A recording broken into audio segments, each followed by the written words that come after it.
mendatangkan benci Tuhan. Kan hanya tak cerita tak minta solusi akhir masalah yang kita hadapi. Jadi kita hadapi apakah hadapi kemiskinan, kesusahan berat dalam hidup, musibah-musibah itu cerita ada apa? Sekedar untuk apakah bertukar pikiran ataupun mencari solusi. Yang bukan berarti kehilangan kesabaran. Kata diberi itu kalau kesah dulu yang ada sabar diberi. Jadi hidup itu lebih jiwa daripada terkejut. Yang merupakan sabar yang dapat banyak. Ini adalah sesuai lagi yang menunjuk pada barang yang dikata ulama.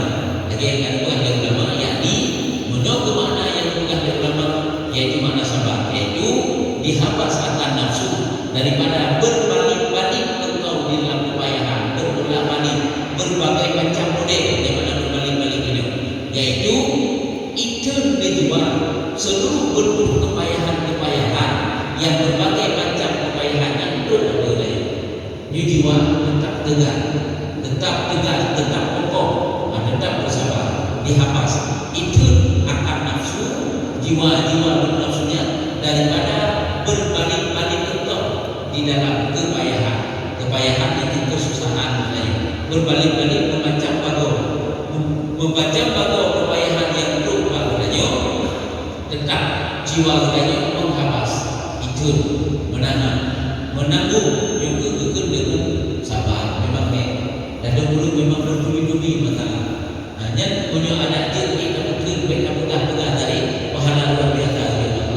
Jika dalam perjalanan kehidupan kita limpah masalahnya, ini masalah keluarga tak boleh selesai. Itu karena masalah bab pekerjaan.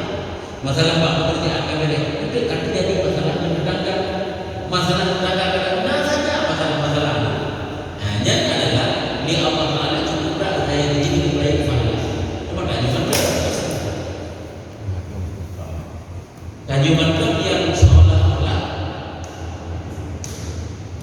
tajuman yang seolah-olah merasakan bahwa tentang ada sayang dari Allah Taala. Pada jujur musibah-musibah dari Allah Taala katanya. Padahal bukan ada sayang dari Allah Taala baik faham. Pernah katakan pada hidup tidak ada Allah Taala pada hisab. Di hisab itu lalunya akan disaksikan di masyarakat pada masyarakat. Pada kepada hisab di lalunya yang boleh buatnya sampai musibah, sampai bala, sampai cobaan. Tak erti dan yang faham cukup raya tak halaganya akan ikut urut yang bersehat, urut yang bersehat, urut yang beriman, urut yang berlangkah, urut yang bersenang tapi yang berbiakmah. Akan luhan juga menanjak Allah pakai harta luhan dijamu, pakai sehat luhan dijamu. Tapi lebih kemudahan lebih tidak boleh untuk fahala lagi fahala yang kau dah saudara. Yang tinggal menakutkan orangnya mana mungkin dah susah, yang minta sakit, yang minta musibahnya mana orang. Dia kehidupan yang kayak itu cerita kita lagi kita ikan dalam kota bercerita pernah mungkin juga.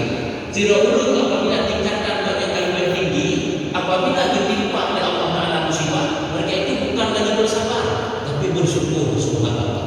Yang udah sakit alhamdulillah sakit. Kita itu jangan katakan alhamdulillah bersyukur di atas sakit, mau bersabar apa ya? Angka batin susahnya mana? Tapi umumnya bersyukur. Alhamdulillah la Allah lebih sakit. Alhamdulillah la Allah lebih susah. Karena apa? Demi fahala yang lain. Yang ini beda ada dari orang yang musibah Allah Taala. Hana jangan bersyukur di dalam bersyukur dan musibah. Bukan pula mungkin kita cara bersyukur di atas bala. Kita biasa di bala bersabar. Yang tanya baru makan dan kerja lagi praktek dan usaha betul saja berdingan lagi. Ini payah memang. Sebarang ada butuh lagi yang payah. Karena itu dari begitulah sebenarnya urut-urut yang ditimpa dalam ada kesusahan yang sangat berat. Jadi mereka ada lu bangsa yang paling berat cobaan dari Allah sama berpikir lu karena lu sama dapatkan diri dengan hidup paling susah. Yang jadi hidup berat. Lu yang paling musibah, lu yang paling bala, lu yang paling berat sakit. Tak ada orang lain. Ada pun yang orang lain kata para beritanya. Kata cuti. Dan kata dengan lobby para ulama, sabar itu dihabaskan nafsu daripada berkehendak